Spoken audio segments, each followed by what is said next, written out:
démesure, vertige.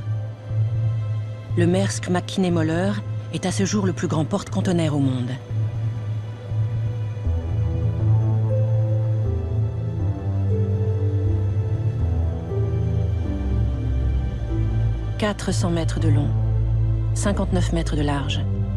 Mises bout à bout, les 18 000 boîtes qu'il transporte formeraient un serpent d'acier de 120 km.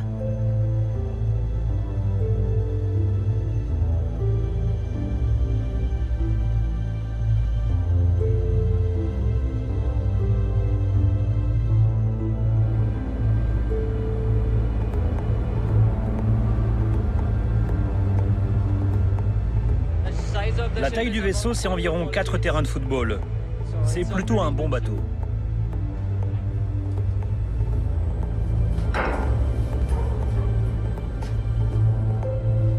Vous voyez, les containers sont placés en suivant ce plan. On s'assure qu'ils sont bien sécurisés et on les accroche. Chargé, déchargé, au plus vite, de jour comme de nuit.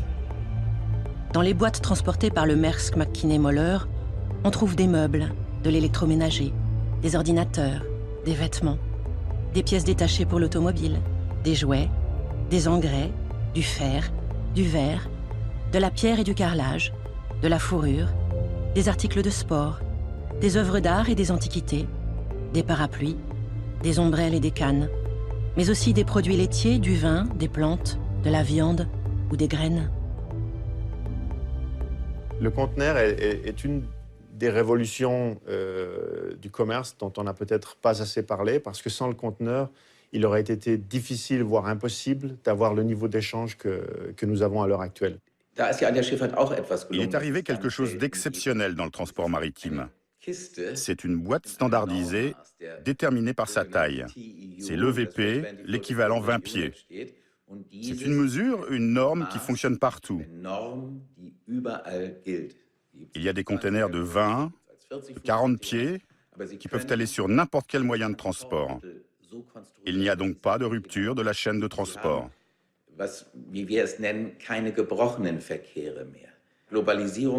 La globalisation existait bien avant l'arrivée du container.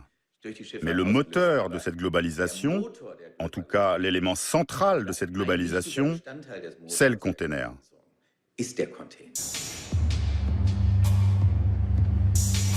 Le container a été inventé en 1956.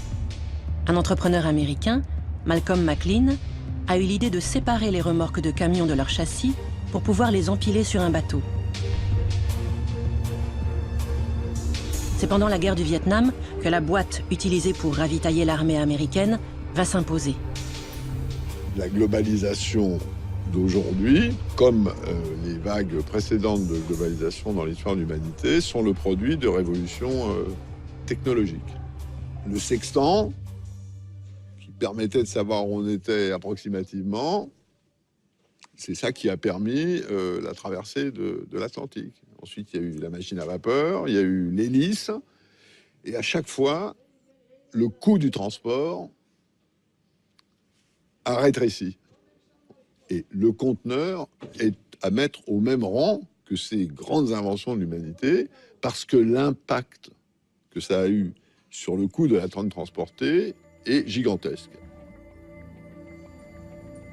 Les révolutions technologiques ne se suffisent pas à elles-mêmes. Quand Christophe Colomb s'embarque pour découvrir un monde nouveau, avec sextant et gouvernail, les gens croient toujours que dans l'hémisphère sud, on a les pieds en l'air et la tête au sol. Et ce, malgré les récits des marins portugais, des moines voyageurs, des commerçants arabes, malgré les cartes de Ptolémée. Oui, le container est une invention majeure des années 60. Mais sans la volonté chinoise de s'ouvrir au monde, il serait resté l'apanage exclusif de l'armée américaine. Les inventions ne sont que des ajustements nécessaires à nos besoins. Sinon, elles deviennent des jeux ou des gadgets, comme l'était la machine à vapeur pour les Grecs de l'Antiquité, car ils avaient des esclaves.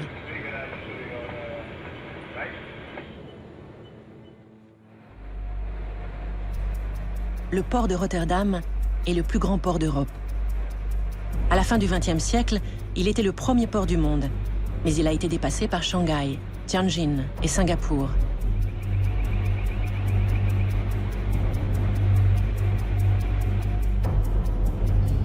Autour du McKinney Moller, le ballet des grues et des chariots cavaliers est enfin terminé.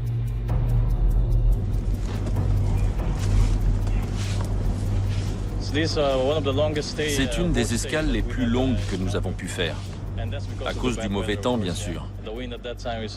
Le vent était de force 8 ou 9, alors ils n'ont pas pu commencer les opérations de chargement avant que le vent se calme. Hier, les villes étaient bâties autour de leurs ports. Aujourd'hui, les quais sont des espaces sécurisés, loin des regards. Et plus les bateaux sont immenses, plus le shipping devient invisible. On va au port de Tanger, au Maroc. On arrive le 16, dans 2 jours.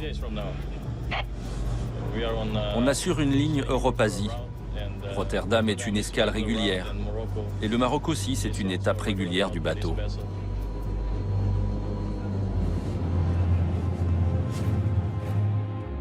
Le balai des remorqueurs ne s'arrête jamais. Les géants des mers ne peuvent pas manœuvrer tout seuls dans le port. Il faut les hisser, les pousser, les retourner dans le bon sens. Les manœuvres sont dirigées par un pilote du port de Rotterdam qui guidera le bateau jusqu'à la haute mer.